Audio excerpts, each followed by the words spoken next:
I want to talk about this problem, 6.28, perennial vitamins and autism. It's from homework number 6, part 2.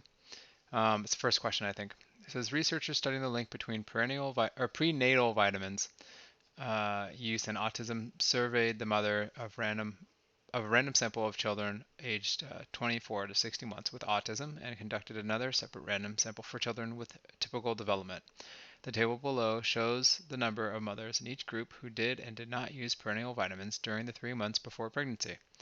It says state the appropriate hypotheses, right? So we would assume initially that the rates of autism are the same, right? And the alternative is that the rates of autism are not the same, right? So that's why we want to consider this one here. For a two-tailed test, we can use our Google Sheets calculator to figure out the probability here. It says we can also go to, I think it's page 220. Let me pull that up so we can take a look at that. Anyway, if you want to read more about differences of two proportions, you can go to page 219 and you can check it out. It says hypothesis testing for the difference of two proportions.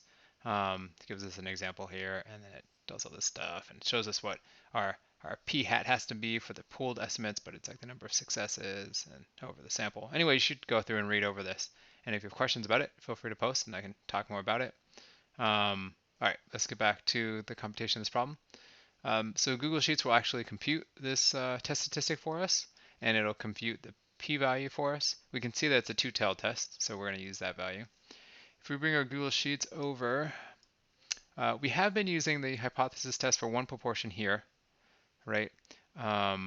But we are going to do the difference of two proportions, so the hypothesis test for two proportions. I gotta get my values here, so maybe I'll do this. Oh, maybe I'll do this.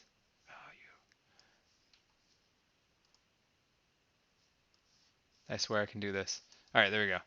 I'll do that. So I'll read the problem. It says on the chart, it says no vitamin. There are 110 or 111 kids that had autism out of the sample size of 181. And then the other P is a vitamin. There were 143 that had autism out of a sample of people who took vitamins is 302, right? And so it tells us calculates our two p hats for us. But this is the one we care about here, this pooled p. Right, that's our pooled p, but our z-score, sorry, is the test statistic that we need for this test, because we have to relate everything back to that to a z-score. So we could look at it on a table, or we could get the probability. Well, it tells us probability here. So we've got 2.9774. Oh, it just says 2 decimal places. So I'll go ahead and type that in. Let's bring this back.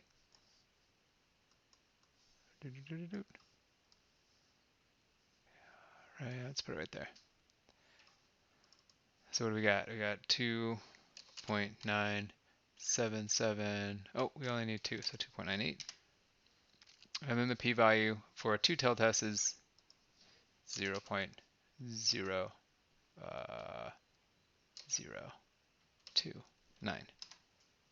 Cool. And then must have just guessed at this one until we got the right answer. So now we can just click the answer and we get the same thing, right? And we get this thing. And for whatever reason, it rounds it to 3 decimal places in the answer, but this is it to 4 decimal places, so that's fine.